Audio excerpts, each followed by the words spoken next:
2008, why rent when you can own? 2025, why own when you can rent? Back then, owning a house made you feel like a financial genius. Today, it feels like a 30-year subscription plan you can't cancel.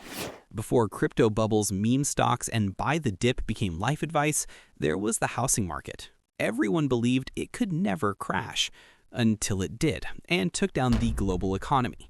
Let's rewind to how the world's strongest financial system nearly collapsed under its own greed and a lot of bad math. The 2008 financial crash wasn't just a bad day for Wall Street, it was an extinction-level event for trust in the global economy. U.S. households lost over $9 trillion in wealth. The stock market fell over 50% from its 2007 peak, and more than 8.7 million Americans lost their jobs. All because of one magical belief: real estate always goes up. Spoiler, it doesn't. The housing boom begins. In the early 2000s, America went house crazy. Interest rates were at 1% after the 2001 recession, so borrowing was practically free. People thought, why rent when I can own 3? Home prices doubled between 2000 and 2006. Banks wanted in and decided to lend to everyone. Did you have a job? Great. Didn't? Still great. Filed taxes once in 1998? Approved. These were called subprime mortgages, risky loans given to people who probably couldn't repay them. By 2006, over 20% of new mortgages were subprime. Wall Street's genius scam. But banks didn't want to keep these risky loans on their books. They wanted to make quick money. So they bundled thousands of mortgages together into what looked like safe investments, called mortgage-backed securities and collateralized debt obligations.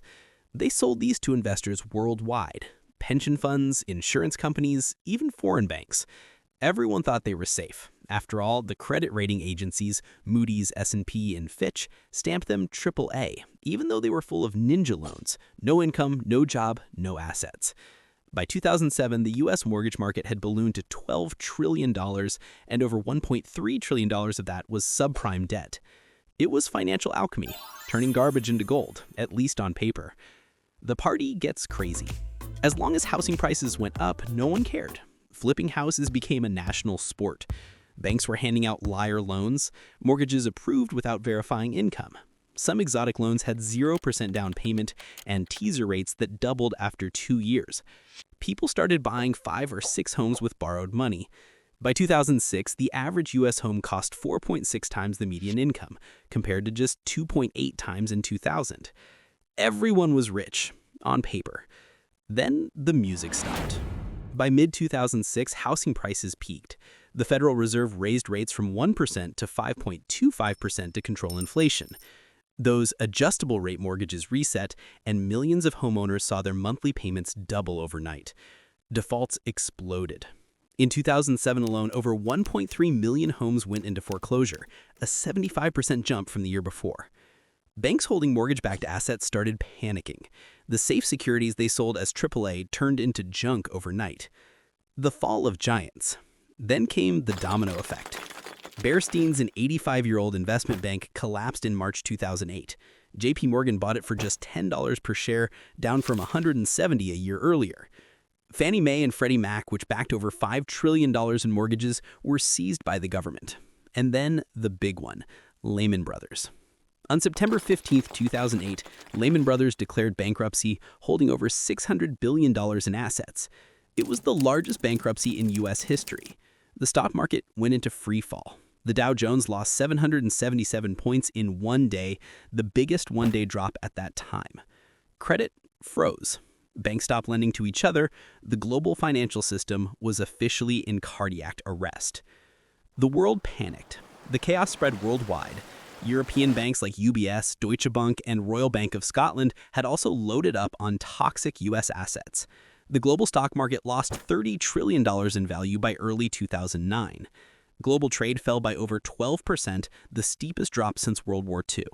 This wasn't just a recession, it was a near-death experience for modern capitalism. The U.S. government had no choice but to intervene. Congress passed the TARP, Troubled Asset Relief Program, worth $700 billion to stabilize banks and restore confidence. AIG, the world's largest insurer, got an $18.2 billion bailout. Citigroup and Bank of America received over $400 billion combined in loans and guarantees. Even automakers like GM and Chrysler were rescued with $80 billion in federal aid. By 2009, the Federal Reserve had pumped over $2 trillion into the financial system through quantitative easing, essentially printing money to keep the economy breathing.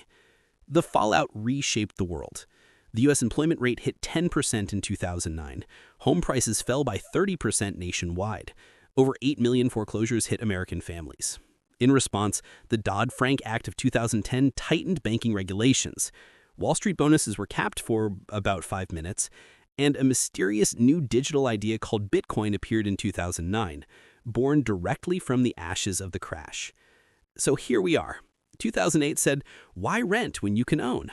2025 says, why own when you can rent? The details change, the greed doesn't. Every bubble is born from the same illusion. This time, it's different. But it never is. So before you buy 5 condos or 20 meme coins, remember, if everyone's getting rich fast, the crash is already in motion. Stay curious, stay skeptical, and remember in finance, when something looks too good to be true, it usually needs a bailout. Like, subscribe, and let's make finance make sense. One crash at a time.